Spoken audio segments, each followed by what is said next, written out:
Sylhet city কর্পোরেশনে Ariful Haque Chowdhury যুগের অবসান হলো। টানা ২ মেয়াদে মেয়রের দায়িত্ব পালনের পর আজ আনুষ্ঠানিকভাবে দায়িত্ব ছাড়লেন তিনি।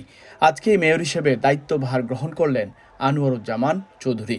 নতুন মেয়র ও তার পরিষদের দায়িত্বভার গ্রহণ উপলক্ষে মঙ্গলবার বিকেলে নগর ভবন প্রাঙ্গণে সুধী সমাবেশের আয়োজন করেছে সিলেট সিটি কর্পোরেশন। উল্লেখ্য, গত ২১ জুন সিলেট সিটি কর্পোরেশনের নির্বাচন অনুষ্ঠিত হয়। এতে মেয়র হিসেবে নির্বাচিত হন আওয়ামী লীগ প্রার্থী আনোয়ারুজ্জামান চৌধুরী। তবে এ নির্বাচনে দলীয় নির্দেশনা মেনে প্রার্থী হননি আরিফুল হক চৌধুরী। ৩রা জুলাই মেয়র হিসেবে শপথ নেন আনোয়ারুজ্জামান। শপথ গ্রহণের প্রায় ৪ মাস পর মেয়রের দায়িত্ব পাচ্ছেন তিনি।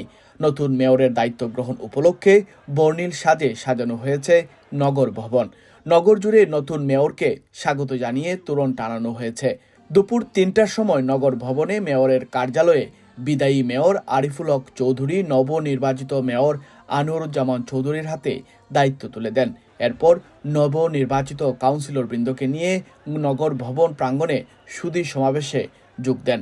সুধী সমাবেশে প্রধান অতিথি হিসেবে উপস্থিত ছিলেন প্রবাসী কল্যাণ ও বৈদেশিক কর্মসংস্থান বিষয়ক মন্ত্রী ইমরান আহমদ।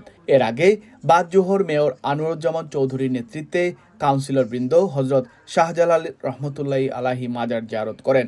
এরপর বিশেষ মোনাজাত শেষে তারা ২:৩০ দিকে নগর ভবনে গিয়ে পৌঁছান। সিলেট পৌরসভাকে ২০০২ সালে সিটি কর্পোরেশনে উন্নীত করা হয়। সে সময় তৎকালীন পৌর চেয়ারম্যান বদরুদ্দিন আহমদ কামরান মেয়রের দায়িত্ব পান।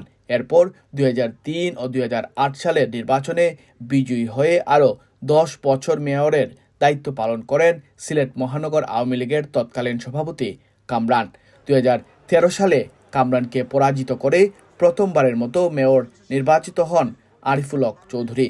২০১৮ সালেও একই প্রতিদ্বন্দ্বীর বিরুদ্ধে জয়লাভ করেন তিনি।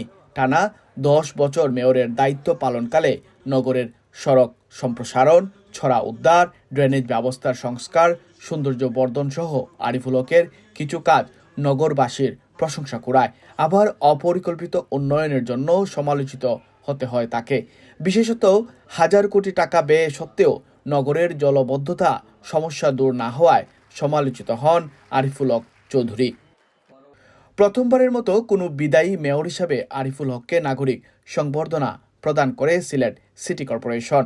গত সিটি নির্বাচনের আগেই অনেকটাই আলোচনার বাইরে ছিলেন যুক্তরাজ্য আওয়ামী লীগের যুগ্ম সম্পাদক আনোয়ারুজ্জামান চৌধুরী। সাবেক মেয়র বদরুদ্দিন আহমদ কামরানের মৃত্যুতে সিলেটে মেয়র পদে আওয়ামী লীগের প্রার্থী কে হবেন এ নিয়ে ছিল জল্পনা কল্পনা। এ অবস্থায় যুক্তরাজ্য থেকে আনোয়ারুজ্জামান চৌধুরী প্রার্থী হয়ে আওয়ামী লীগের বর্তমান সিটি কর্পোরেশনের মেয়র হিসেবে নির্বাচিত হন। বিএনপিহীন এই নির্বাচনে বিপুল ভোটে বিজয়ী হয়ে মেয়র নির্বাচিত হন তিনি। মঙ্গলবার আনোয়ারুজ্জামান চৌধুরী এবং তার সঙ্গে নির্বাচিত ৪২ জন সাধারণ কাউন্সিলর ও ১৪ জন নারী কাউন্সিলর আনুষ্ঠানিকভাবে দায়িত্ব গ্রহণ করেন।